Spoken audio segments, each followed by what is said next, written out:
Hello students. So in the previous classes we have seen the economic choice of the transmission voltage and the requirement of the satisfactory electric system. Now we will go for the mechanical design of the overhead lines. So what is overhead line? Overhead line is the bare conductors are used and air acts as the insulation. The necessary insulation between the conductors can provided by adjusting the spacing between the two conductors. Here, major two different types of transmissions are there. One is overhead transmission, another one is underground system. The most common thing is overhead, means whatever you are seeing the electricity poles where the transmission lines are there, these all are overhead lines. Okay, so while commonly using this overhead lines, what are the things to be noted and what are the importance or what are the elements will be there and how to design this overhead lines, these are coming under this chapter. So here bare conductors are used. You might have seen there is no insulation over the conductors here. Conductors are bare. What is the insulator? Insulator, air itself is acts as an insulator here. So if voltages are more, means the spacing between two conductors are improved or increased. So if 11 kV line is there, means what the distances between two conductors will be there, it will be more for the 33 kV lines. Okay, so we'll see what are the main components of the overhead line. First one is conductors. Conductors are carry the electric power from sending end to the receiving end. So this is a major thing, the conductors which is carry the electric power from sending end to receiving end here. Second one is supports. So supports are nothing but it may be poles or tower and keep the conductors at a suitable level above the ground. Means overhead transmission lines you can't put on the ground. No, it should be at the some distance from the ground. Means people are walking over there, all those things will be there. So there should be transmission lines will be at some suitable heights. So to take these conductors at a suitable height, the supports are very important. Depending upon the voltage capacity and all, we may choose for poles or towers. Next is insulators.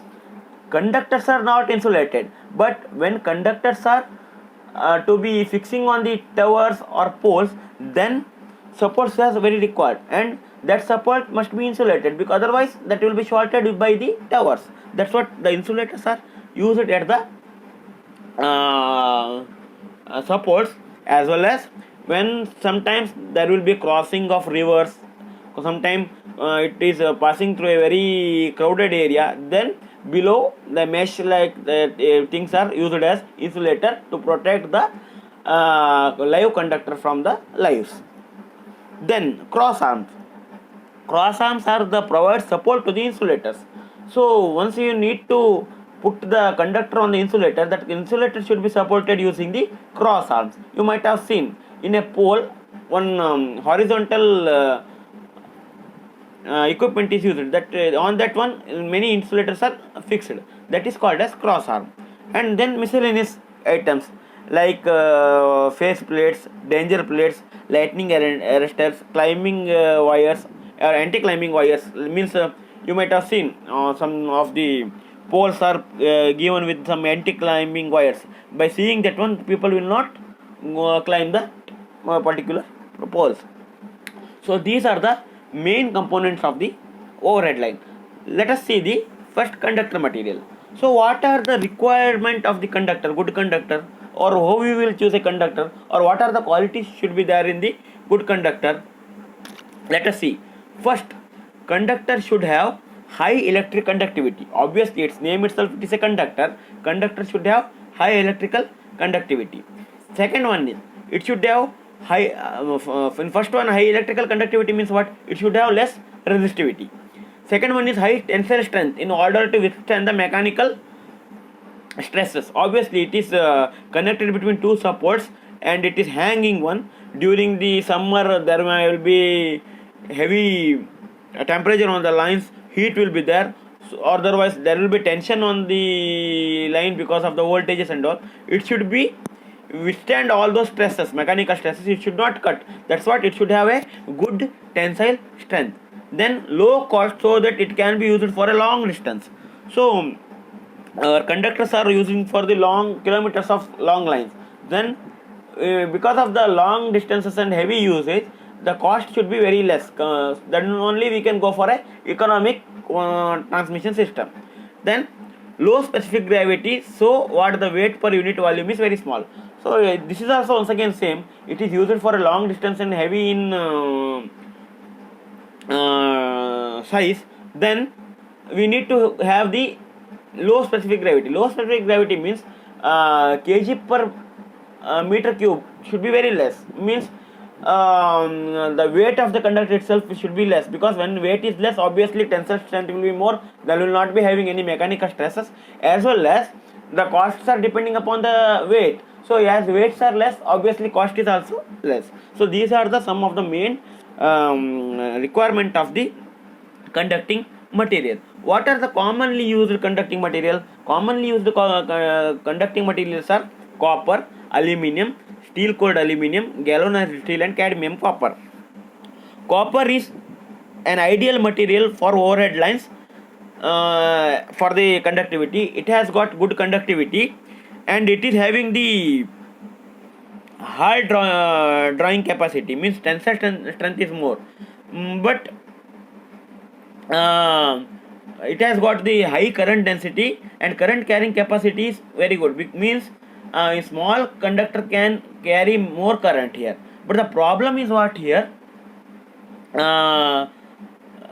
This is heavy cost, but the smaller cross section of the area conductor is required, and area offered by conductors to wind and load is very less here.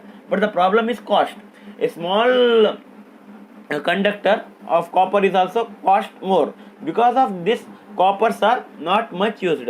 Next one is aluminium. Aluminium is a cheaper and light compared to the copper, and the problem is what? It is not that much good conductor of like copper. Means it is a 60% conductivity is there compared to copper, but it is lesser in weight. So we can use this one because it will give the less mechanical stresses, and less cost is also less compared to the copper. That's what the aluminium is used. The problem of aluminium is it will cut easily. The next one is steel cored aluminium. So overcome this problem, when because of very light conductor, and it will cut for the stresses, a steel cored aluminiums are used. Here in center a steel core is used, over that the aluminium conductors are used. Because of this steel core, it will give you the good strength and it will not bend easily. Then galvanized steel, so it is having very high tensile strength. So these conductors are used for extremely long spans or for a short line section exposed to abnormally high stresses due to climatic condition. There we are using the galvanized steel. Then cadmium copper is a conductor material now being employed in the certain cases is copper alloyed with the cadmium. Addition of 1% or 2% of cadmium to copper increases the tensile strength by about 50%, and the conductivity is only reduced by 50% below the pure copper. So improve the tensile strength, cadmium is used in the copper. It will reduce the conductivity to 15%. So these are the commonly used conducting material. Apart from this, some of the different conductors are used. ACSR, this is aluminium conductor steel reinforced. AAC, that is all aluminium alloy conductor.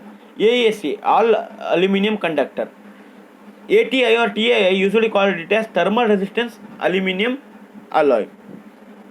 Then ZTAI is nothing but it is super thermal resistant aluminium alloy. Then ZTACR is gap type thermal resistant aluminium cold steel reinforced. The same thing, GZTACR is nothing but gap type super thermal resistant aluminium cold steel reinforced. So these are some different conductors. Here I am giving you. You need to check all these things in net, and you have to give me the assignment on the short notes on this ACSR, AAC, AAC, ATI, ZTAI, ZTACR, GZTACR, TACR. So on this you need to give me the assignment. Okay. Then coming to the line supports. First part is over. Which one? Conductors are over. Next is supports. What are the supports should have? Support should have high mechanical strength to withstand the weight of the conductor and wind loads, etc. You know, support should be having high mechanical strength to withstand the conductor's weight as well as the wind loads. Light in weight without loss of mechanical strength. It should be light in weight. It should not lose the mechanical strength.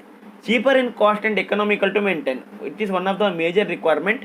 Cheaper as well as easy to maintain. Longer life. Obviously, we want to install it. Means it should be long for the long period. It should be for the number of years. So it should be longer life. Easy accessibility of conductor to maintenance. Maintenance should be easy. Then only we can have a good system. So this is regarding your line support.